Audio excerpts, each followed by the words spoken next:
嗱，上年喺呢個時候咧，我喺片裏面同大家講過一啲特別嘅日子，例如滿月啦，同埋超級月亮嘅日子，點樣可以配合五行嘅風水法則去做到一個催旺人緣桃花嘅佈局。嗱，嚟到今日咧，我又特別揀咗今年3個相對較為有利催旺人緣桃花嘅月份，再教大家一啲佈局。嗱，大家如果有興趣嘅話咧，不妨參考一下啦。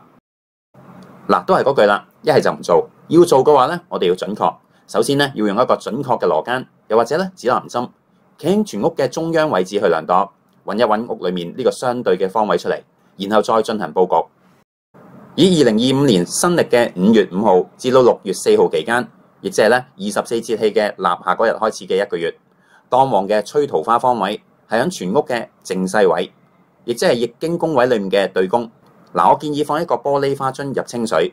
另外喺花樽裏面咧放一個銅錢，又或者一個10蚊銀，然後再插4支、7支又或者9支顏色鮮豔嘅鮮花喺度，以五行學嘅水木相生法則去做到咧催旺嘅效果。嗱，當然啦，呢個方位裏面亦都唔可以出現混亂嘅狀況。總之咧就係要乾乾淨淨、整整齊齊為原則。嗱，第二個相對較為有利催人緣桃花嘅月份，就係喺2025年新曆嘅6月5號至到7月6號期間，亦即係咧24節氣芒種嗰日開始嘅1個月。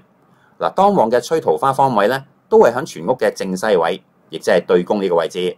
其實呢個方位咧，喺今個月嚟講，除咗人緣桃花氣運較強之外咧，亦都有利催旺偏財運勢㗎。嗱，所以我建議咧放一個玻璃花樽入清水，另外喺花樽裡面咧放一個銅錢，又或者一個10蚊銀，然後再插4支啦、7支或者9支顏色鮮豔嘅鮮花喺度。嗱，當然呢個方位裡面亦都唔好出現混亂嘅狀況。總之都係要乾乾淨淨、整整齊齊為原則。嗱，最後一個相對較為有利嘅催人緣桃花月份，就係喺2025年新曆嘅8月7號至到9月6號期間，亦即係咧24節氣裏面立秋嗰日開始嘅1個月。嗱，當旺嘅催桃花方位咧，就係喺全屋嘅東南位，亦即係易經宮位裏面嘅巽宮位置。嗱，我建議放一個咧玻璃花樽入清水，另外喺花樽裏面放一個銅錢，又或者一個10蚊銀，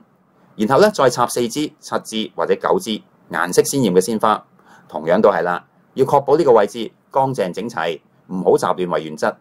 好啦，一口氣講咗3個今年有利催旺人緣桃花嘅月份，希望大家咧都可以有啲得着，事事如意，大家努力啦！如果大家有興趣睇到更多嘅風水命理、面相掌相同埋易經嘅節目，歡迎咧 subscribe 我哋嘅 YouTube channel 同埋撳埋呢個鐘仔，仲可以 follow 埋我哋嘅 IG 同埋 WeChat 噶。